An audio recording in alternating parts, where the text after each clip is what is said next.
Joining us now, Montana Senator Steve Daines. He chairs the National Republican Senatorial Committee. And Senator, it's good to see you. Welcome.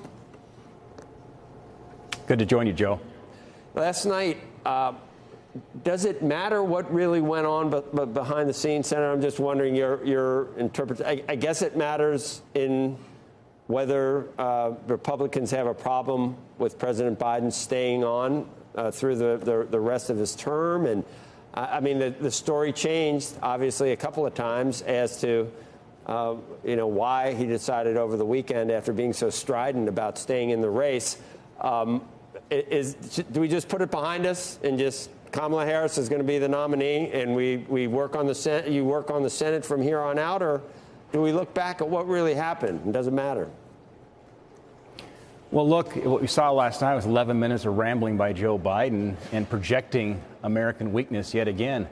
Last night, our Alaskan Air Force, Northern Command, intercepted Chinese and Russian aircraft flying in joint formation. That's the first time that's ever happened, challenging our airspace.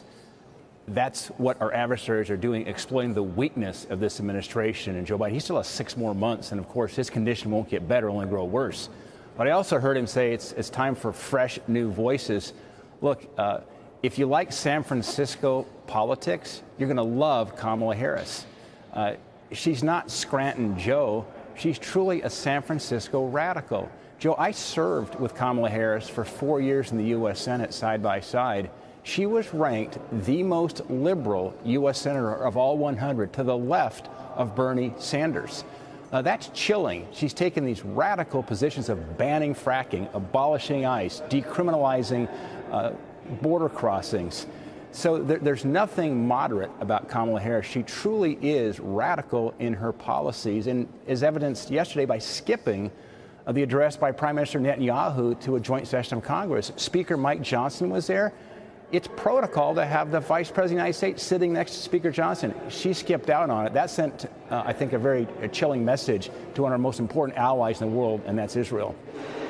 And Senator, what you brought up, I mean, it was China and Russia, and we know recently that's become more of an alliance maybe than we would like, or that we saw in the past.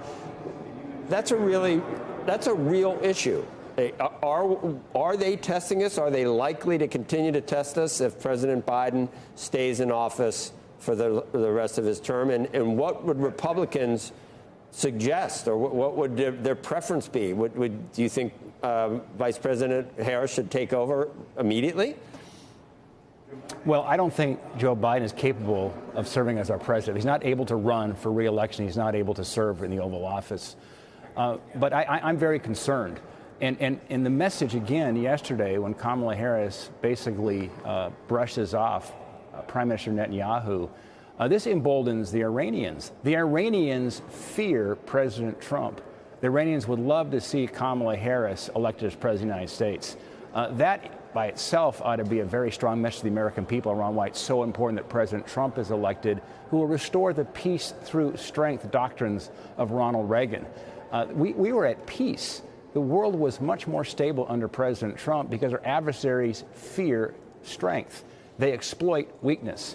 And Kamala Harris is yet another weak leader. And I'll tell you, she's not a fresh voice.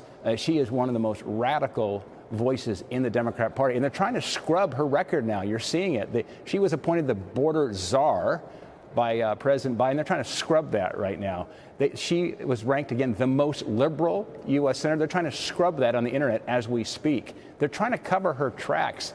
And as the American people start to see who Kamala Harris really is and her policy positions, they're going to reject a San Francisco radical and they'll elect President Trump. Look at what's being talked about perhaps as the new Secretary of Treasury. They're talking names for Kamala Harris like Gary Gensler and Elizabeth Warren. That would send a really strong message to Wall Street about watch out.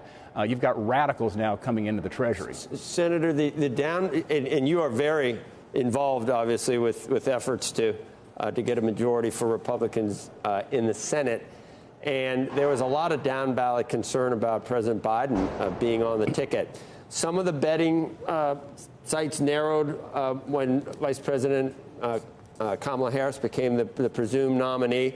Has anything changed in any of the races? Is the optimism about, I don't know, your home state, Montana, or any of the other close states, are you still optimistic? Which ones do you think Republicans are going to be able to flip?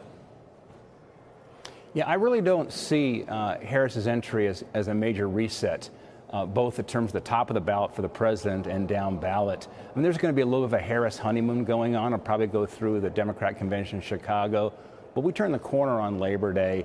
It's going to be a clear contrast. I'm not sure there's ever been a greater contrast between two presidential candidates and their policy positions and their ideology. But we've seen a CNN poll yesterday that came out, still had Trump nationally up 49-46.